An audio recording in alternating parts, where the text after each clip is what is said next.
Like, I want to understand that other person so that I can walk through it with dignity, grace, and empathy so that it's not all about me. And I didn't know how to do that before. I think I wanted to be that way, but I didn't know how to show it. Hi, and welcome to the Healthy Adult Podcast. I am Lori Jean Glass. I am the founder of the Pivot Process. And I'm very excited today to introduce a friend and colleague, Molly, who is joining us today. Hey, Molly. Hi, LJ. Super excited to be here. Yes, super excited to have you here for sure. It's always so interesting when I do these podcasts because they're pretty new for me. We just started doing those this year, and I was so excited when I saw your name because I just so appreciate who you are and the work that you've done personally and how much you help others also. Mm-hmm. And the conversations that you and I have had, not recorded in our life conversations. Yes. Lots of coaching calls. Yes, has been so rich and so real. And I just want to start off by saying thank you for always being so true to who you are and expressive and not afraid to emote and talk about what's happening for you in a way that, is so refreshing. You've never been one to blame others. You've always been one to get curious, to try to understand, what's happening in relationships with others. So I'm really excited to have you here today. I'm super excited to be here. I mean, the Pivot Process single-handedly changed my life in so many ways. And, that first phone call that you got, of course, I met you at a conference. You slipped your business card in my back pocket and I lost it. And I'm frantic when I was thrown into withdrawal. And I tracked your number down and you stayed on the phone with me for an hour and just listened and really just got to the heart of what I was going through. And it was on that phone call that I'm like, how soon do I get there? Like, how do I get there? What do I do? Who do I speak to? And, what's it going to be like? And then it was, super, super easy from there. I think I made it within the next month to the Glass House. Yeah. And, the rest is history. Here we are. Mm-hmm. That's right. That's right. Yeah. And I can appreciate, your comment about getting thrown into withdrawal. I started doing this work because, well, it's clear in the beginning of my book when I talk about just how low I got and how difficult it was for me, because at that time I was 37, I'm 63 now. And at that time, the knowledge in the field for relational withdrawal was very limited. Yeah. And a lot of people weren't understanding just how much pain I was in. And especially because for me, it wasn't really about the relationship that I was in withdrawal from. It was really about my attachment wounds that were getting very, very triggered and affected. Yep. And, maybe you can share a little bit, in a general way, what you're comfortable sharing about what you've learned about. Well, first and foremost, I have to say that when it comes to attachment wounds, most people have come to you or before they've heard of Pivot or the Glass House, any of those things, they've read the book Attached. And Attached, even I feel either you told me or somebody else said, he's even gone on record saying that he's learned more since then, right? And what the book Attached tells us is that we have one attachment style, right? And that's the only attachment style that we have. And then Lori Jean comes in and she's like, no. Let me explain attachment really in terms of energy and our parts of self. And so I come in and I'm like, LJ, I'm an anxious attachment. Like, this is why I'm an anxious attachment. She's like, it's okay, honey, we're going to go through it. Right. And the thing that I love most is that I've learned from you is that I always looked at everything as like a one size fits all. I loved to label people. Right. And so you're like, there is not a one size fits all. And that's why we do so much work and uncovering and going back to, traumas and parts of self, because you never know what people have gone through and what their experiences have been. So enter through the doors of the glass house, and I find that my inner child, my inner teen, and my adult all have different attachment styles based on the person and the situation. So I could be an avoidant with this type of person or situation, or I could be a ambivalent, disorganized attachment with that type of person or situation from my inner teen or inner child. And that alone, I can tell you, completely blew my mind, because again, I was putting myself in the box. I was labeling myself as that anxious attachment when really it was a lot more complex than that. Yeah. And, something that a lot of people don't really realize is that,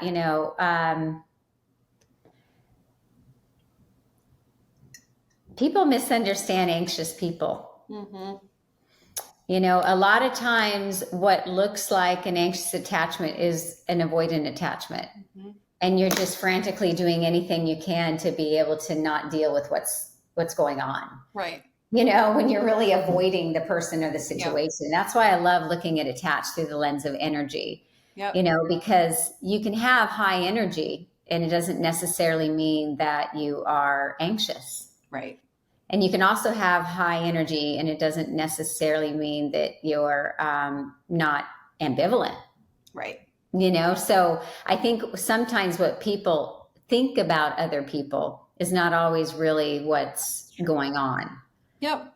And that goes into, people labeling each other because they're confused. Mm-hmm. And that goes into, I was, thinking about in the shower today, like, what are we going to talk about? Like all the things I love the most about Pivot.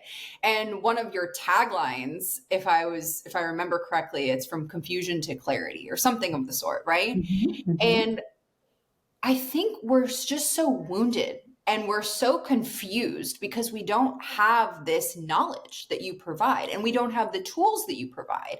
So we're walking around as wounded, confused humans without any tools. You are.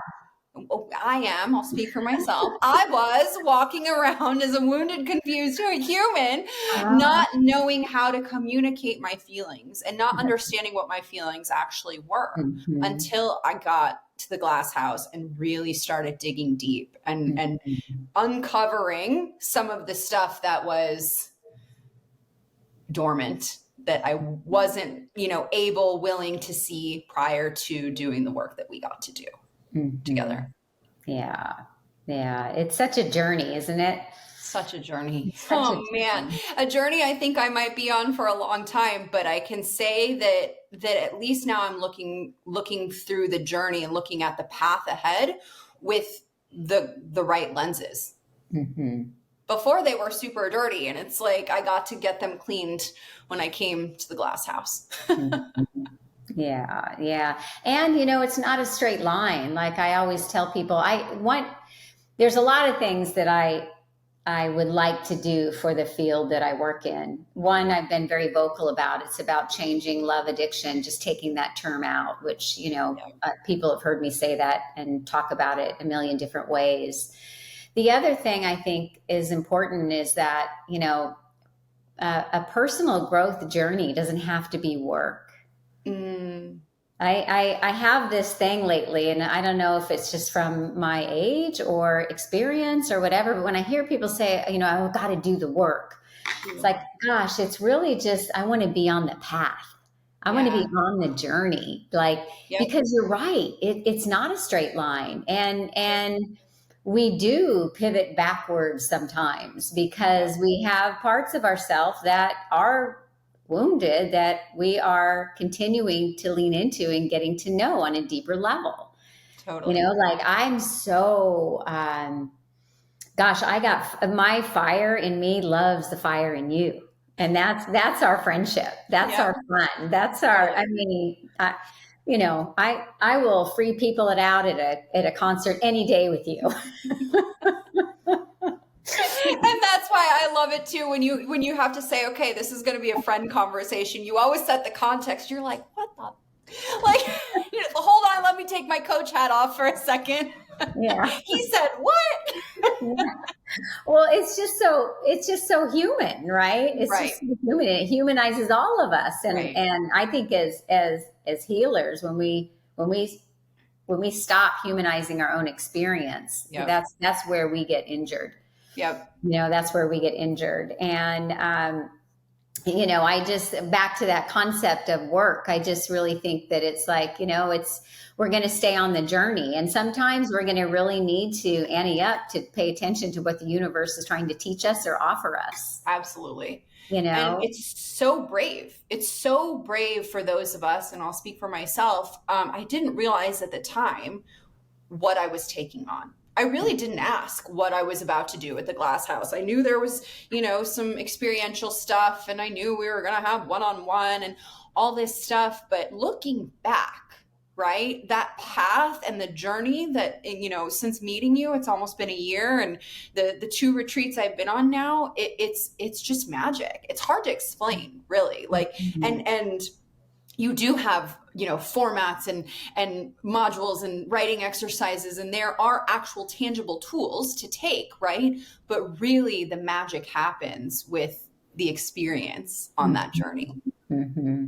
and the Yeah, it transformation. was, yes, definitely. And it was really beautiful watching your quiet side and the softness in you that you were really tapping into, and the empathy you had for the people that when you came in, it was harder to access because of the pain. Right. And then you were really able to access it, which of course is then going to make people want to go attach again. That's just how it happens, and it's very normal. And, these systems that say, well, no, you got to have no contact. You can't ever talk. You can't ever do this, can't ever do that, block that person, do this to that person, blah, blah, blah. I mean, you have to ask ourselves, what is that really teaching us? Like, Right. I get if somebody is doing us harm and we need to block them. That's why in the circle boundaries, we have outer. That is Right. a right that every human being has. If somebody is, there goes the one light. My lights, I swear to God, I'll never get through a podcast without the light situation. Oh, We're well, good. I've done my work on perfectionism, so here it is. I love it. But anyway, the point there that I was making, I think really goes to, it's not a straight line, and it's a continuing learning experience as we get to know ourselves better. Yeah. Getting, I think, that kind of reparenting ourselves and building a relationship with our developmental parts is really key. I talked in therapy for years about how I felt, and a couple of times did some inner child work, but I wasn't taught how to build a relationship with those parts. And it wasn't really landing on me that, wait a minute, those parts are still very much alive. It's not it's what happened to me when I was young, but I also go back to that same energy of when I was young. Right. If people that know me well, when I can't speak or when I get really triggered, my mouth will quiver and I can't find words. And that happens to me as an adult. Like, I've been at conferences where I might be on a panel with people that I'm intimidated by because they have a million letters after their names. and then I'll be like, and then I'll have to pause and then get my healthy adult on board and be able to say, I really don't have an answer for that question, but I have a comment about the question.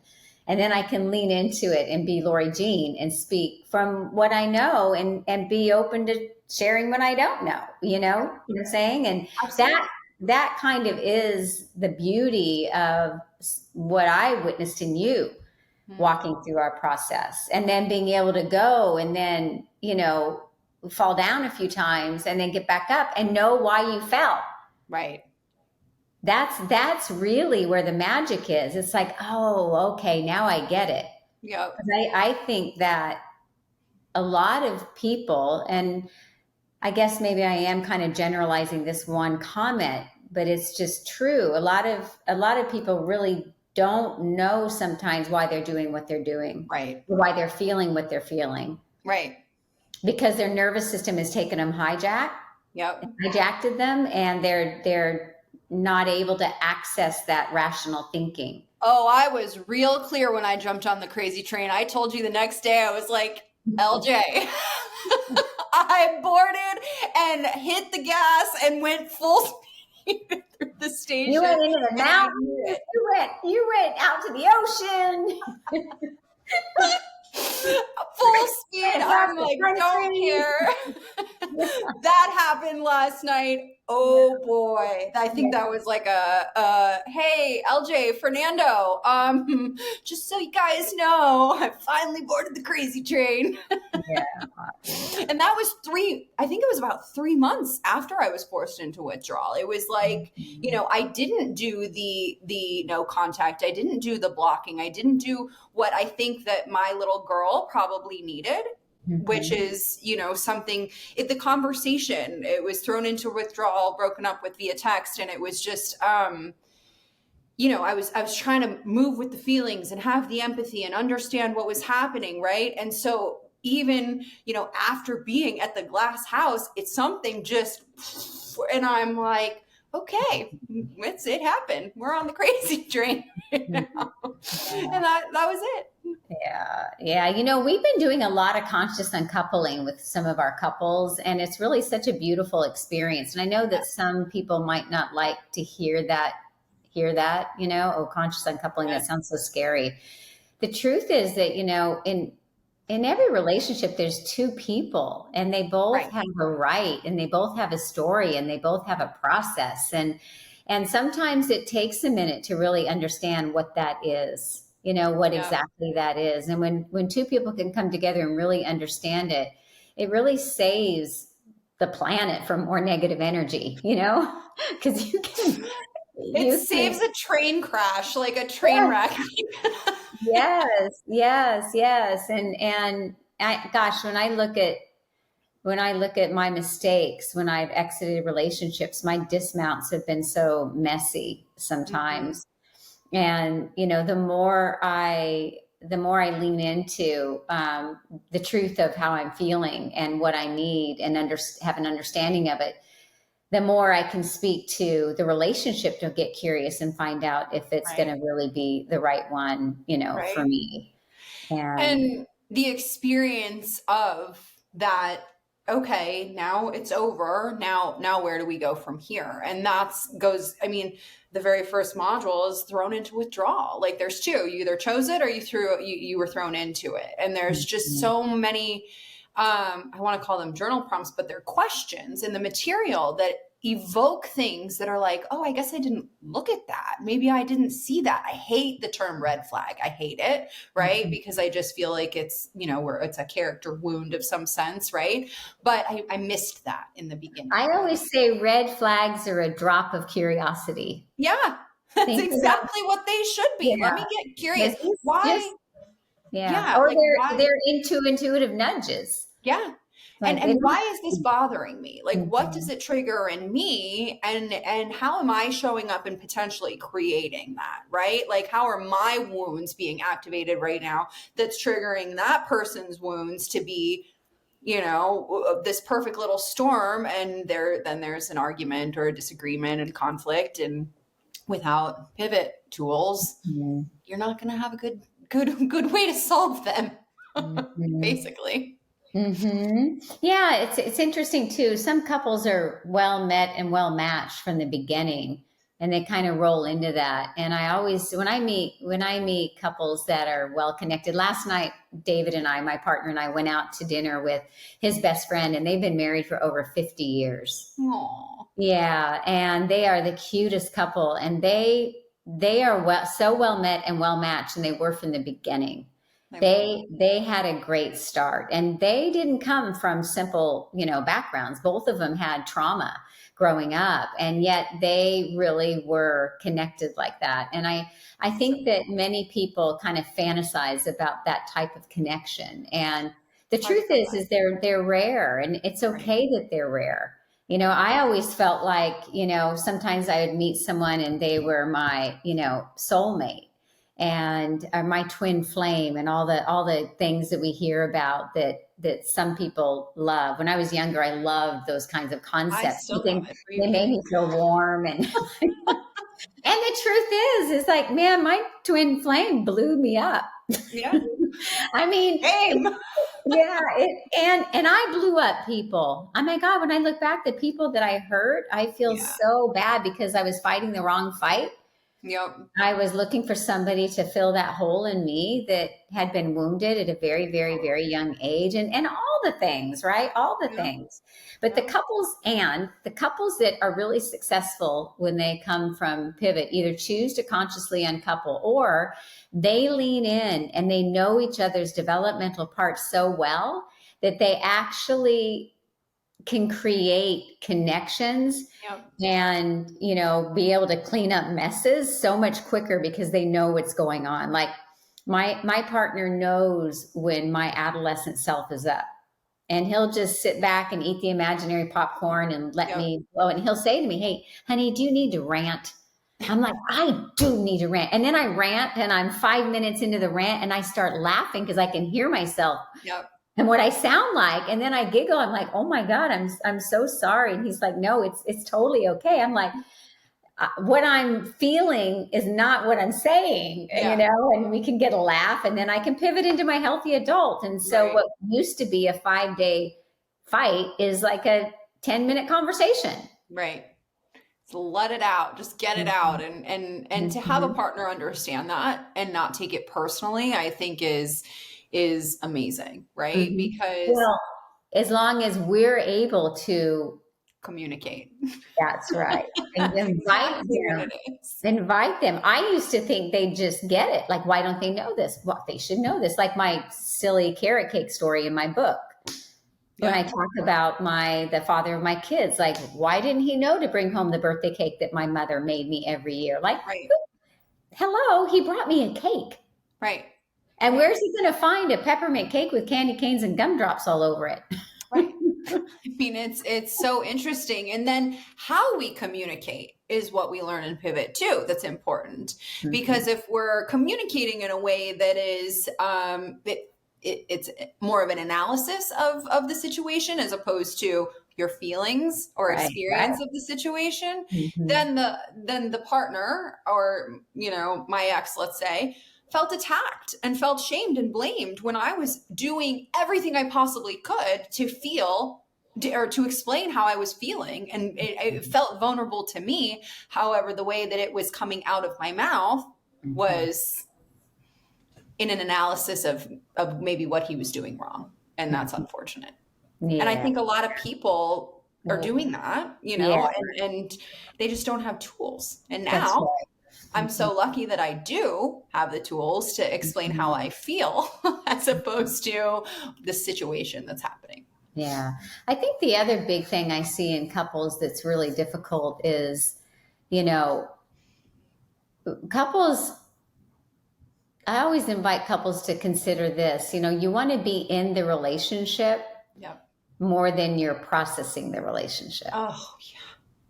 And many people, like I very selective if I have something to bring up today to my partner, I will discern the appropriate time. Yep. Because I just see couples like it's like a little shovel they get out and they just chisel away at the goodness of the relationship. Yep. And then before you know it, you're always like, oh gosh, I remember I was working with a man, and he's like, he would sit in his garage and not go in the house. And he would panic. And this is a CEO of a big company. He would panic. He didn't want to go in because he just didn't want to get into it. He just wanted ease and peace. And he did not want to get grilled for whatever was going to happen, because the relationship, it's run its course where there was just always seemed to be a problem. Yeah. And so his avoidance was starting to really take a toll on the relationship. And meanwhile, she was seeing, so he wouldn't want to talk about it. And so then she was seeing a therapist that told her that he was a narcissist before she had never even met him. I mean, it was just a hot mess of two people that had retreated back into a developmental part and did not understand how to lean in and have that crucial conversation about the reality of their relationship. And it went on for like a year. And then when he found Pivot and he came and did the men's 5 day and then really was able to speak from his parts and communicate what he wanted and needed, she was able to understand and see him more and see the impact that she was having. Yeah. Like it helped her realize that, wow, I understand why he's sitting in the garage. As opposed to he's sitting in the garage and he's hurting me. He's abandoning me. My father abandoned me. Yeah. And then, it's just a full on emotional bombing, right?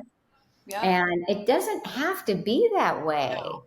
There's two people having very real human experiences at the same time, and without understanding the developmental parts, the tools to actually have those conversations, divorces are happening, breakups are happening that don't need to be happening. People are, pulling the cord too soon, whatever that is, and it like you said, it takes the magic out of the relationship. I mean, that's what happened in mine. We spent more time analyzing things than we did actually having fun. Maybe not true, but like at the same time, yeah, it became heavy, and we started it out that way. And so, you said something earlier that I wanted to go back to because and you just reminded me of it now, is therapy. You spent a lot of time in therapy processing, and this woman, the CEO's wife, was also in therapy getting advice from a therapist who had labeled him with the N word, which is the favorite term we have a new N word today, and it is narcissist, and people are getting labeled with that so much. But I think the difference between therapy and coaching, and that's really what sets your retreats apart from, the other work that I did do this past year, was the tools, right? The actual tools that we get to have the crucial conversations, the things that we get to do for ourselves and love our parts of selves and repair when we don't get to talk to the other person, when the relationship is over. And I got to spend a lot of time repairing with my parts of self this summer and working with you, one-on-one, because of the action items that we get at Pivot, as opposed to, okay, like, you're traumatized. Here's your triggers. Now, good luck. Which is kind of how I felt when I walked in the door at the Glass House. And you remember, you're like, don't worry, we're going to patch you up, Molly. So. Yeah, definitely. Yeah, it's interesting how so much of our repairs are done in little silos. And people don't really understand, and they can't really communicate. We've been working with a family, and everyone in the family system, the adult children, and then the mom and the dad, everybody has their own therapist. And don't get me wrong, therapy is incredible. If you get a good therapist, that's great. I know many that are so good, and some that work for us at Pivot. I was going to say, you have actual therapists as Pivot coaches. Yes, we do, that wear the coaching hat when they're with us. And yet if there's not an opportunity for everybody to come together to really understand each other, then there's the lens that only one person has and their perception, which is often not always 100% spot on. Right. And then it just forms these unrealistic expectations that never get asked in a healing way. It's almost like then we start placing demands on each other. So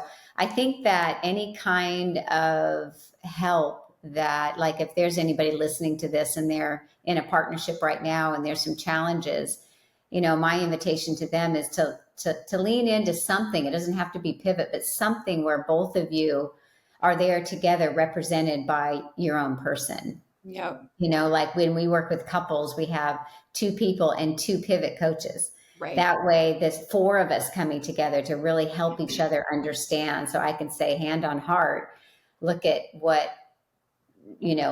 Carol is really trying to say, is that she is afraid to tell you how she really feels. Yeah. She's afraid. It's the fear, and she understands that the fear didn't come from you. It wasn't imprinted by you, but it's still difficult for her. And what's the best way, and blah, blah, blah, so people can really be supported into looking at what's going on, and not having somebody that has to have that kind of, when you're working with two people, and I've done this before, even in coaching, I've worked with two people before we developed Pivot, and you got to have safety with both of those people. So there's going to be times when there are things that need to be said that are going to be challenging to say.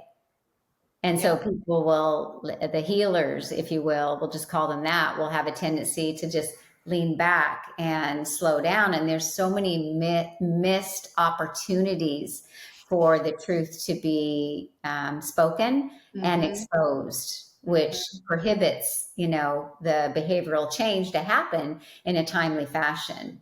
Yeah. And, people with complex trauma, oh my God, I did my mother's story for 10 years. Yeah. And I didn't get it until I got it. And it was through, Richard Lipfield, who really kind of saved my life and really helped me understand years ago about what was really going on because of all that. So I don't know, I'm just kind of rambling, but no, I love it. I love it. And you brought us something else that I love too about Pivot is a demand. Is basically if we're not communicating our expectations, our needs, our wants properly, right, through the way that we're taught to communicate at Pivot, it's going to come off as a demand. And especially as a woman, I don't want to be demanding. I'm just trying to get my needs met in the relationship and feel seen and heard. Heard being the big one, as we know. Right. And is I had no idea. Sorry. Is it appropriate? Yes. So like, for example, just because I have a need doesn't mean that my partner's duty is to fulfill it. That's correct. I'm really social and he's not. Right. And I love him. And I know that there are times when I might go solo.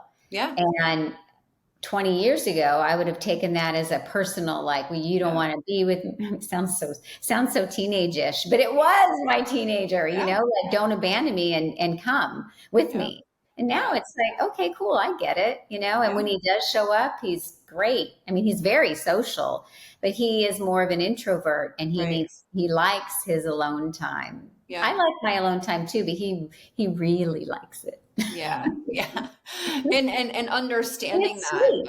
Yeah. And understanding that about our partners is, not even our partners. Like, I had some of my biggest breakthroughs at the Glass House around friends, my relationships, I think, a lot of people like end up on your website or your Instagram, or they're listening to this podcast thinking that it's going to solve intimate relationship problems. But that's why you don't call your duos couples, right? Because we can have so much upset and disruption in a relationship that isn't an intimate partner, whether it's a mother and daughter, a father and son, co-workers. I mean, I know you do work with corporate and teams and all of these things, but I was blown away. We know that still to this day, I'll get on a soapbox and talk about circle boundaries all day long, because I was so blown away by that exercise and understanding how I was setting up literally every single one of my relationships in my life to fail from the start. Couldn't believe it. Still can't believe it when I look back. So, well, we don't know what we don't know until we know it. And you have such a warm, loving heart that, of course, you're going to unzip for anybody. Not literally. I'm going to open up my heart to people. Or you're going to get super curious and spend a lot of your own energy and time that isn't really being received on the other end. And or people aren't, or people aren't able to meet me where I am because they're not ready to open their hearts in that way, or they don't know how to open their hearts in that way. And I mean, I guess I'll explain it a little bit, is that, circle boundaries, it's just it's such a profound concept. And I literally, if you did nothing else the rest of your life, you're a living legacy legend in my mind because of this. But, my scenario, we'll talk for myself, is that I brought everybody into the inner circle immediately right away. And when they would let me down, basically, I couldn't understand why. And I was so resentful. But that was my own stuff. My childhood was safe and loving for the most part, and I was doted upon.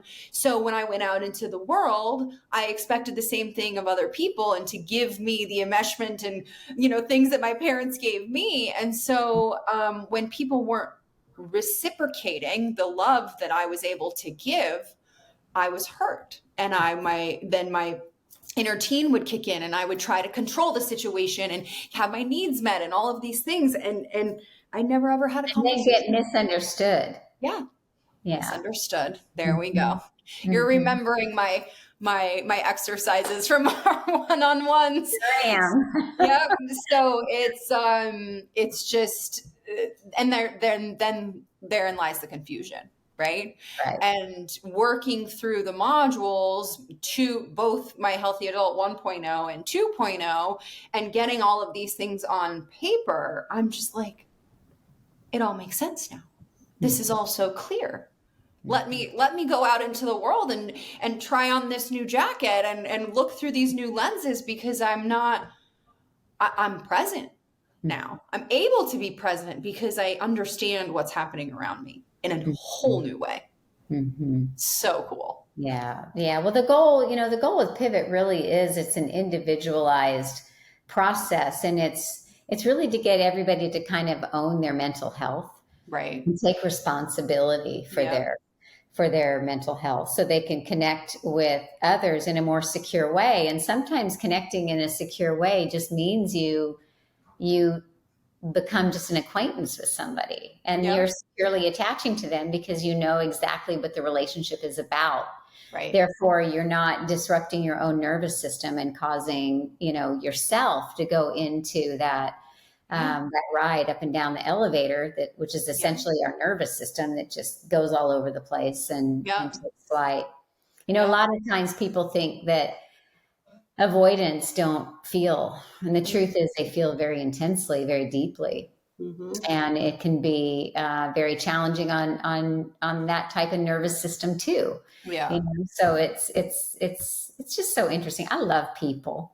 Yeah, same. I'm so interested in them. I'm so curious. Like I just want to know everything so I can, put it all together and figure it out. And I think that's why you and I are both such natural coaches. Like we're just curious. That's it.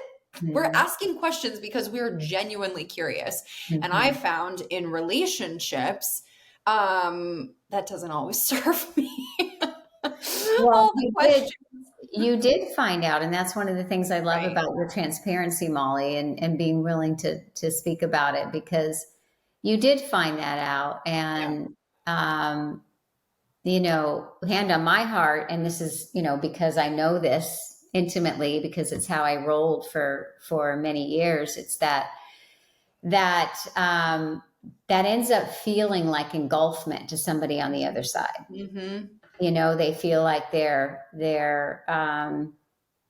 being analyzed and criticized and judged and controlled. And that's an awful feeling. I've been on the receiving end of that also. Me too. In relationship, both with, colleagues and also, romantic partners. And it's a really hard place to be. And I'm so grateful that my Healthy Adult can show up today and have those crucial conversations, even when they're messy and even when they don't end well. Like I made a lot of mistakes when I started running Pivot, a lot of mistakes. I thought I would be a great leader because I had a big heart.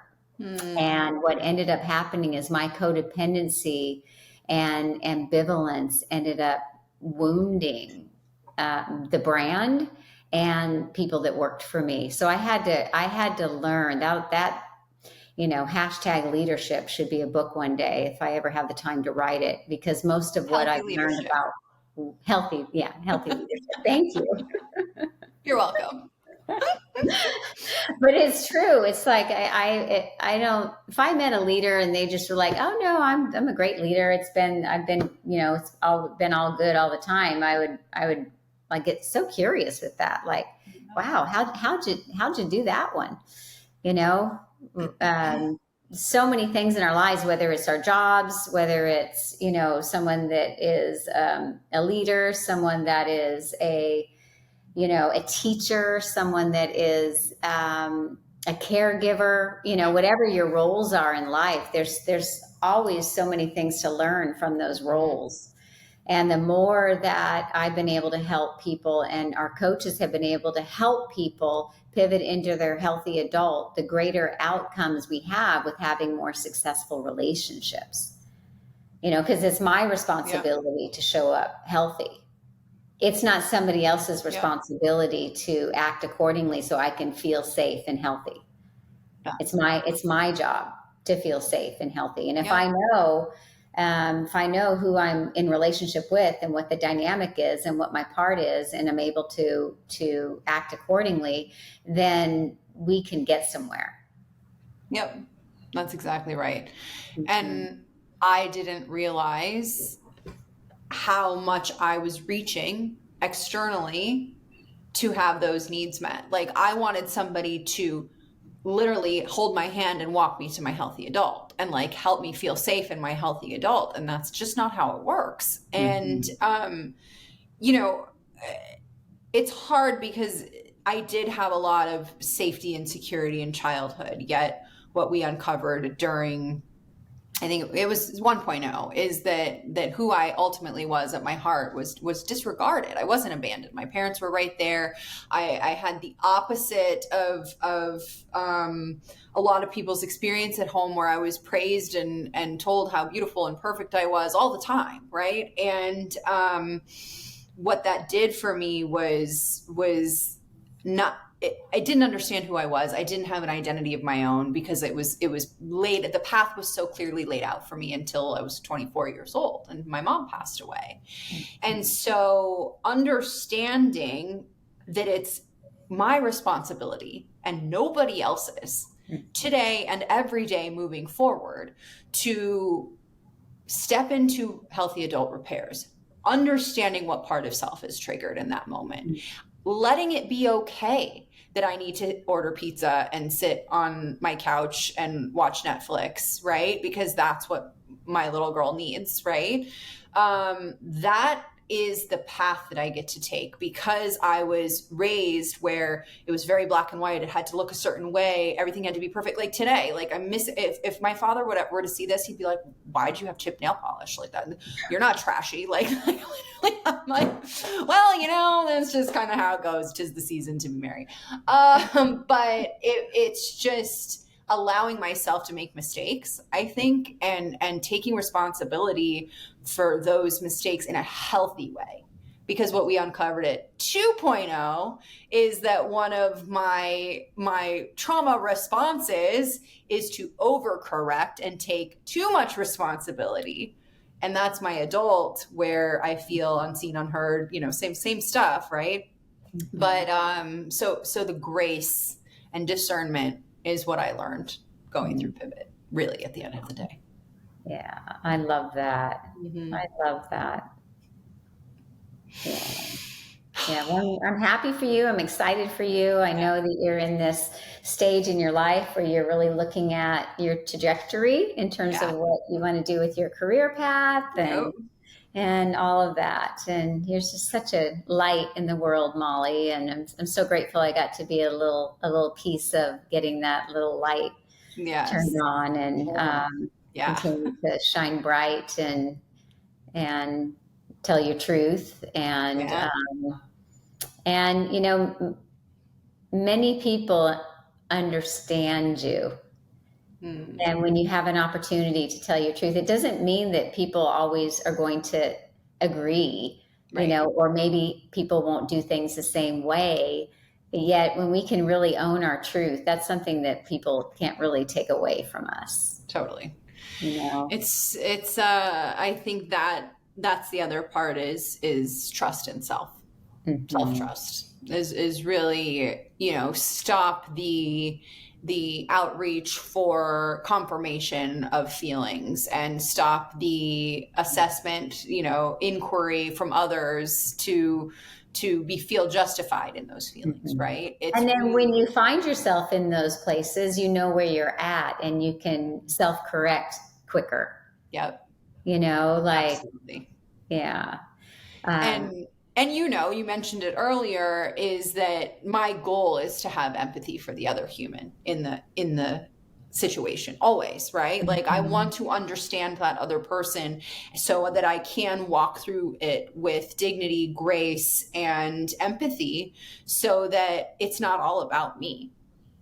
And I mhm. didn't know how to do that before. I think I wanted to be that way, but I didn't know how to show it Mhm. until we worked together. Yeah, and people. I think that's something that gets missed a lot when people do their personal growth Hmm. when they're on their journey, right? I think a lot of times, like my story is so easy. I mean, yeah, there was a lot of trauma. I was sexually abused as a child. My father drowned. We were there. It was tragic. My mom killed herself. I mean, there's a lot of stuff there, right? There's a lot of Right. stuff, and I know what happened. There's Yep. no confusion there. Like I know what Yep. happened. It was big. It was hard. It was painful. Yep. And then I know what happened. Yep. I meet so many people who had child, and it's not about making parents bad or wrong because I'm Right. a parent. It's not an easy job, right? Right.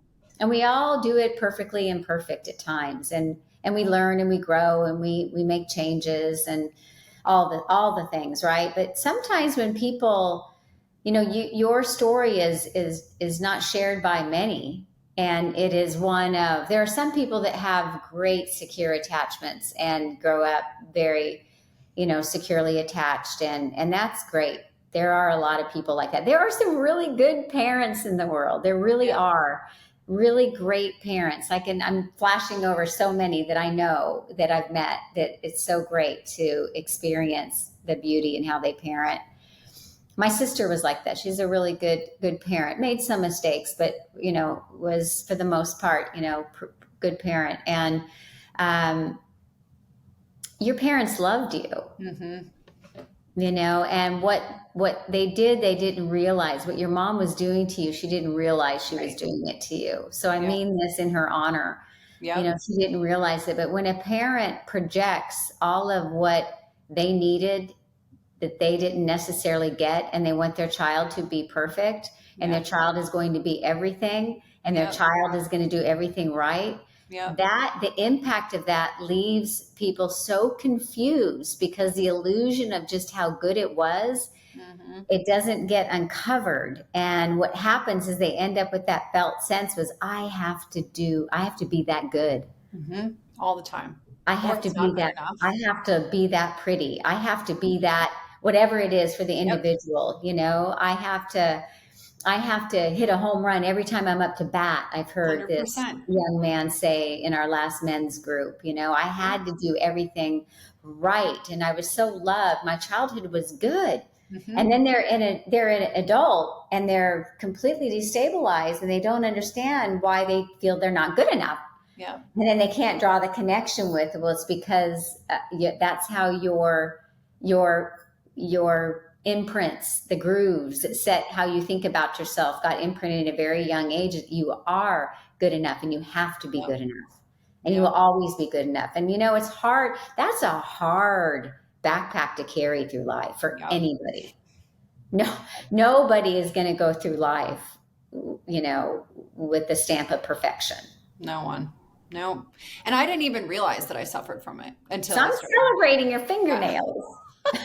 And I just feel like hand on heart, like I need both right now to just be like, oh, I feel like I'm back in my one-on-one right now to like let it all out. Emotions are coming up. Yeah. But yeah, it's such a beautiful process pivot and to understand myself and to have that clarity today. I feel so much more prepared for my next Mm. relationship. I feel so much, we went through, and in 2.0, we filled out 7 pages of a dating module, and what it looks like from a whole perspective, and who I am currently, like what are my opportunities to attract that partner that I'm looking for, because I have to be that if I want to attract that. Right. Yeah. And so And it's, you have to disclose that. yeah. Right. It's like I love that metaphor, which I shared with you, and I'll share it with our listeners. When we go to sell a house, if we don't disclose everything, they're going to come and they're going to do the inspections, and they're going to find it. Yep. Well, if there's nothing wrong with having imperfections, and if we can share those things and make it known, they don't have to uncover it later and then be disappointed and have buyer's remorse. Yeah. Yeah. And then get critical and demanding, and that's why I always tell people, and that's how that dating module is written. It's like, first and foremost, who are you, and can you speak to it? Well, I think, that's one of my missions in the world, and kind of what I'm up to behind the scenes right now. It's so hard to find what we want in a partner if we don't know who we are and what we want and what we need. And, that's a lot of the work that I've done. And what we're capable of giving. And what we're capable of giving, yes. Yeah. And so, people are getting into relationships, scoring themselves super low from the whole perspective and adding up everything. And it's just that you become a taker at that point. And that's why, getting on the journey, I was going to say doing the work, but putting yourself on the path, being courageous and brave enough to set forth on that path of self-discovery and growth is really magical. It really is. It really is. And that's Pivot. And that's what you teach. It's who you are, LJ. At the end of the day, you're able to lead the rest of us because you've done the hard work on yourself. And I wouldn't have trusted you to guide me on my path if I wouldn't have known, the hours and hours you've spent, working through some of your own stuff. And I'm so grateful. I'm so grateful that I still have you on speed dial, that you will respond immediately. I feel so blessed that you entered into my life, and that I've gotten to work with you in a variety of capacities. And I feel like we've only just begun.